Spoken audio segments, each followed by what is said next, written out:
வாழ்க்கைய யோசிங்கடா, தலையெழுத்த நல்லா வாசிங்கடா.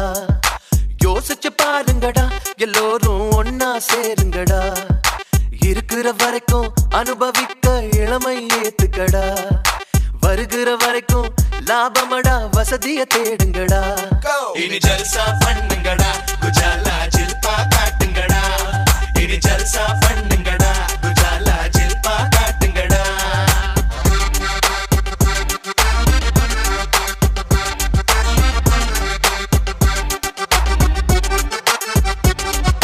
ஞாபகம் வந்ததடா அந்த